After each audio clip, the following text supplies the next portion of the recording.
Hey there, everybody. Short Take Saturday back here with me, Andrew Hody. Hope everyone had a fantastic week. And the Cleveland Cavaliers surely are having a fantastic season to start the year. They were essentially destroying the Warriors by a half. I'm trying to remember, it was like 83 to 43 or 83 to 49 or something like that. Some ridiculous score at the halftime. The Cavs offense and Kenny Atkinson being the head coach just looks absolutely on fire. I'm still not ready to say they're going to advance too deep into the playoffs yet, but this is a great regular season basketball team. And they have different leading scores essentially every night. It's unbelievable what's happening with the Cavs. And they have the Nets tonight. So hopefully they're able to pull off a win over Brooklyn this evening as well and get to 11-0 and extend on that best start in franchise history. The Cavs are just absolutely on fire, and it's great to watch what they're doing, led by Donovan Mitchell, Evan Mobley, Jared Allen, and Darius Garland. And even throw in Dean Wade in there. He had a great game, even though he came back from being sick. Dean Wade has been a tremendous fifth man for the Cavs, and we'll have to see what that means for Max Strus in the future, of course, when he gets back to the court. Other than that, you look around the rest of the NBA right now. Oklahoma City, of course, no longer undefeated, but they're still a really good basketball team out in the West. You look at Golden State, the way they started off. I mean, Golden State got off to a really hot start, but by no means necessary do I think Golden State's the real deal. They just have a really good basketball player in Steph Curry, but it's definitely that era now where it looks like that Klay Thompson move was necessary because Golden State has gotten off to a great start and they're very well coached. And, Kenny Atkinson knew so much about the Warriors anyway. That's probably what helped the Cavs destroy them yesterday. But the Cavs are absolutely on fire, of course. You look at the Boston Celtics. They lost to the Warriors the other night. So the Celtics definitely have some vulnerability, but I still think the Celtics are the best team in the East. Milwaukee, there's rumors about Doc Rivers saying he's coming out there and that we're going to make the playoffs. There's no doubt about it. Milwaukee should be a lot better than what they are, but they aren't. And I think Doc Rivers is the problem there. I wouldn't be surprised if he's fired midway through the season, as I've said numerous times on Raw Takes with Andrew Hody. So we'll have to see what takes place there. But good for the Cavaliers getting to this position. And the Buckeyes are taking on Purdue today, and I just want to say, when you look at the way they've been running the football with Will Howard and, of course, Trevion Henderson, and you also have Quinshon Judkins, who can run the football really well, too, they really established that against Penn State, so they should have no problem with Purdue today. Maybe that Nebraska game was them looking ahead, but I'm actually much more nervous about next week when it comes to the Buckeyes when they take on Indiana. That game is going to be really, really tough. Indiana still has yet to lose, and they've played everybody really, really tough, including blowing out some weaker opponents like Nebraska, but, Indiana blew out Nebraska. Ohio State struggled with Nebraska. So is that a sign of what may be to come? It makes me a little nervous, but the Hoosiers are definitely on fire. So Ohio State's got to take care of business this week with Purdue, and then they have to look at Indiana next week and take care of business there because that Michigan game is inching closer and closer and closer, and that is going to be essentially what comes down to Ryan Day's fate. If he loses, I think, another game, maybe two games, if the Michigan game doesn't go his way either, then I'd say Ryan Day is probably done with the Ohio State Buckeyes. But there is some excellent talent on this roster. I mean, you know how much I love Denzel Burke. He had one bad game this year against Oregon, but other than that, you look at the defense and how well they play. You look at a lot of those offensive guys, as I mentioned before. How about Emeka Ibuka as well? He's been a great wide receiver for the Buckeyes, too. It's just been a tremendous season for Ohio State, and they're absolutely, I think, the most talented team in college football, but I'm not sure they're the most well-coached, and it'll go back to Ryan Day. So hopefully they take care of business with Purdue today.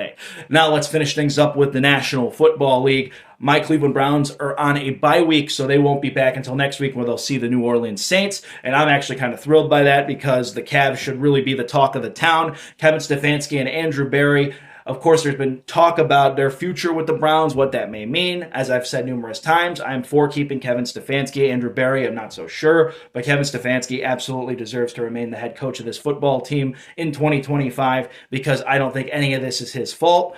But having said that, we could talk about that another time. I just want to emphasize, though, it's really important here in Cleveland we start focusing on these Cleveland Cavaliers and shift a little bit away from the Browns. Because the Browns, it's just a mess. They don't deserve it at all. This reminds me of the 2016-2017 years. I didn't pay as much attention to the Browns then than I did to the Indians at the time and the Cleveland Cavaliers who were on their way to the finals. And then, of course, the Indians then made a World Series appearance. So this is absolutely nonsense from the Browns, and it's the bye week, and I'm celebrating that aspect of it because it's just been a disaster, and hopefully they make some sort of run, I guess, to end the season, but they're not going anywhere, and I think everybody knows it. Having said that, you look at the rest of the AFC North, though, Cincinnati and Baltimore, it's criminal that Cincinnati was swept by Baltimore It's because it came down to a 2-point conversion. Penalty or not, that still should have been the Bengals game to lose. They should have kicked the extra point and just gone to overtime. Would have been the smart thing to do, but they're not a well-coached team, and that's what I think costs the Bengals, along with their defense, which is absolutely poor. Imagine if the Browns defense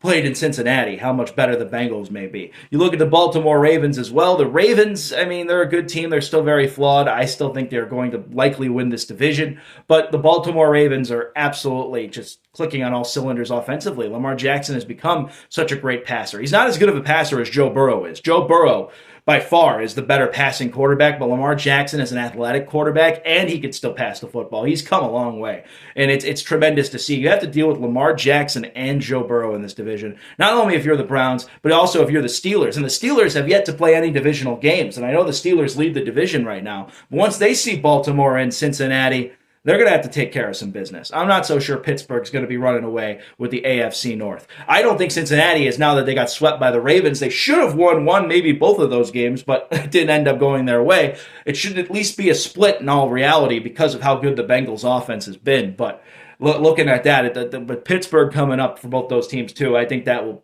essentially also help them out a little bit too. But it's all yet to be seen. I really think that the Cincinnati Bengals and the Baltimore Ravens put on an absolute show on Thursday. And if Cincinnati doesn't get their defense and coaching together, then they're probably not going to make the playoffs. But they may be the best team to not make the playoffs that's never made the playoffs. So we'll have to see what that takes place in. But Pittsburgh's still out there, and Pittsburgh does have a lot of great talent too. So I think those three teams, I could all see them being in the postseason this year. I think the Bengals could still go on some kind of miracle run down the stretch and get to that 9-8, maybe 10-7 position and enter as a wild card. And if I'm Kansas City or Baltimore or maybe even Buffalo, I don't think I'd want to see the Bengals in a playoff game if that ends up being the case, because I'm not sold on Denver. The Chargers I am, because their defense is really good. And you look at the rest of the landscape of the NFL right now, I mean, the Jets did pick up that win against Houston last week. So there's any given Sunday wins going on. But the Texans now, they're going to take on the Detroit Lions, who absolutely look unstoppable. I don't know who's going to stop the Detroit Lions. They're definitely going to probably lose a game at some point this season, but I see them going 14-3. They're probably going to sweep their NFC North opponents. If you saw that game against Green Bay and you saw the Lions as a dome team make a lot less mistakes than Green Bay did in the weather, then you know how good the Detroit Lions have been all season long, because that's what you're going to get. You're going to get a tough, resilient football team. You look at the Washington Commanders in the NFC right now, and I believe they play Pittsburgh this week. I think that's going to be a test for them, but at the same time, the Commanders, I think, are absolutely the better team with the better quarterback. Pittsburgh's still figuring things out. They're not so sure on Justin Fields, even though he's been benched, and they're also, at the same time, looking at Russell Wilson. Can he be a guy for a few years? But you also have to worry about Joe Burrow and Lamar Jackson, who you haven't seen yet if you're Pittsburgh. So there is a lot to worry about for the Steelers in that aspect of things. You look at the Commanders, and I want to compare them to the Bears here. Now that Jaden Daniels is panning out the same way they did, I don't want to just say, maybe the Bears will regret trading Fields, because that's still to be determined.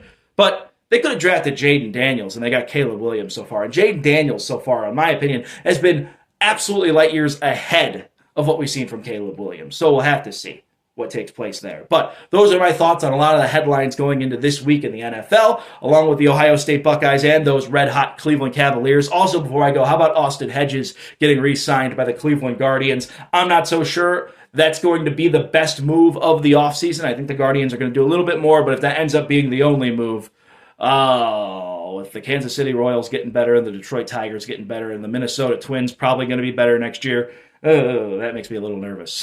But Austin Hedges is still a great clubhouse guy. We know how much the team loves him. And he's a great defensive catcher. But having said that, he doesn't bring the offense. But we'll talk about baseball probably a little bit more as more moves get to be made. Obviously, we don't know what's going to happen with Juan Soto, and we obviously know what's going on with Aaron Boone and the Yankees. So, all right, let's wrap things up here on this week's edition of Short Take Saturday. I'll be back with some raw takes coming up next week, and we'll have more Short Take Saturday next week for you as well. Have a good one, everybody, and enjoy the upcoming slate of NFL games and the NBA season, especially in Cleveland with those Cavs.